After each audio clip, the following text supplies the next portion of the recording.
बिस्मिल्लाहिर्रहमानिर्रहीम। अस्सलाम वालेकुम। चिकन की रेसिपीज़ में कोरमे को एक ख़ास मुकाम हासिल है। ये ख़ास मौक़ों पर ख़ास मेहमानों के लिए बनाई जाती है। चिकन की ये रेसिपी जो कि हम अचानक मेहमान आने पर बाज़ार से भी मंगवा लेते हैं या फिर हमारे घर में दावतें हों, पार्टीज़ हों, तो हमारी कोशिश होती है कि चिकन के सालन में अगर बनाया जाए तो चिकन कोरमा ही बनाया जाए। आज आपके साथ देगी स्टाइल बिल्कुल दानेदार चिकन कोरमा बनाने की रेसिपी शेयर करूंगी। 1 किलो चिकन के साथ आज हम चिकन कोरमा बनाएंगे। 3 दरमियाने साइज़ के आपने प्याज ले लेने हैं। प्याज का छिलका हटा दीजिएगा, धो लीजिएगा और जी आपने जितना मुमकिन हो सके बारीक बारीक लच्छों में आपने प्याज को काट लेना है। मैं स्लाइसर का इस्तेमाल कर रही हूँ। अगर आप माहिर हैं छुरी के साथ स्लाइस करने में तो बारीक बारीक प्याज को आप लच्छों में काट लीजिएगा। अब प्याज को हमने फ्राई करना है, गोल्डन ब्राउन होने तक फ्राई करना है गरम गरम तेल में, लेकिन दरमियानी आग पर आपने प्याज को ब्राउन करना है। जब आप देखें प्याज का जो पानी है वो खुश्क हो चुका है और प्याज ने कलर पकड़ना शुरू कर दिया है, तो इस पॉइंट पर आपने चम्मच लगातार हिलाते जाना है और यहाँ पर आपने फ्लेम को हल्का कर देना है। हल्की आग पर जब आप लगातार चम्मच हिलाकर प्याज को ब्राउन करेंगी तो प्याज एक जैसा ब्राउन होगा। ये नहीं होगा कि कहीं से सफ़ेद है और कहीं से ब्राउन।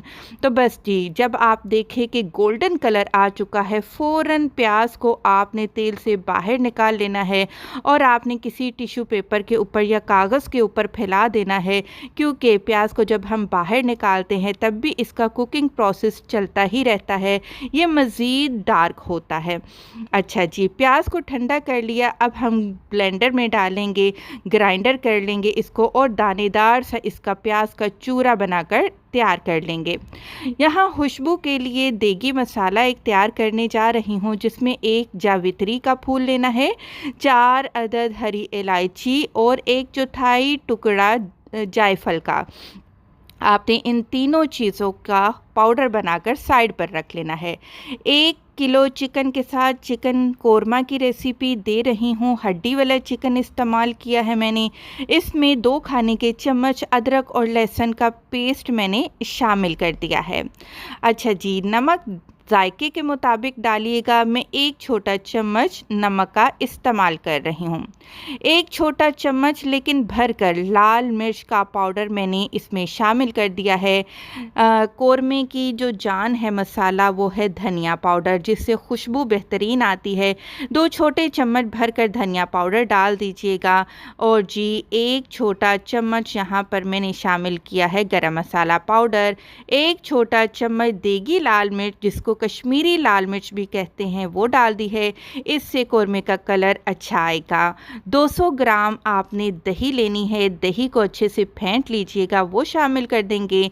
साबुत मसालों में 5 हरी इलायची, 2 टुकड़े दालचीनी के, आधा छोटा चम्मच साबुत काली मिर्च, 6 अदद लौंगे डाल दी हैं। फ्राई किया हुआ चूरा किया हुआ प्याज भी इसी पॉइंट पर शामिल कर देंगे और आधा छोटा कप इसमें हम शामिल करेंगे जी कुकिंग ऑयल का।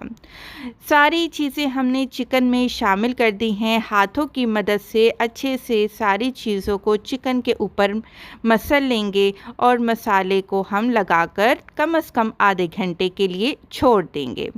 आधे घंटे के बाद आपने ढककर इसको मीडियम फ्लेम पर पकाना है। जब आप देखें कि मीडियम फ्लेम में पकाते हुए चिकन में जोश आ चुका है तो ढक्कन हटाकर एक दफ़ा आप इसको मिक्स कर लीजिएगा। अब आपने फ्लेम को हल्का कर देना है, लो कर देना है और लो फ्लेम पर कम से कम 20 मिनट पर आपने चिकन पोक को पकाते जाना है। जितनी लो फ्लेम पर सब्र के साथ आप चिकन को पकाएंगे ना, तो चिकन उतना ही जूसी और नरम बनकर तैयार होगा। अल्हम्दुलिल्लाह 20 मिनट के बाद आप चेक कर सकते हैं कि कितना बेहतरीन चिकन गल चुका है। हल्का सा पानी शामिल करूंगी और साथ ही जो मैंने शुरू में एक देगी मसाला बनाया था ना, वो भी जायफल जावित्री का पाउडर मैंने इसमें इस पॉइंट पर शामिल कर दिया है। हल्की आंच पर, बिल्कुल हल्की आंच पर सिर्फ 2 मिनट के लिए पकाएंगे। और हाँ, एंड पर आपने थोड़े से कतरे केवड़ा एसेंस के डालने हरगिज़ नहीं भूलने।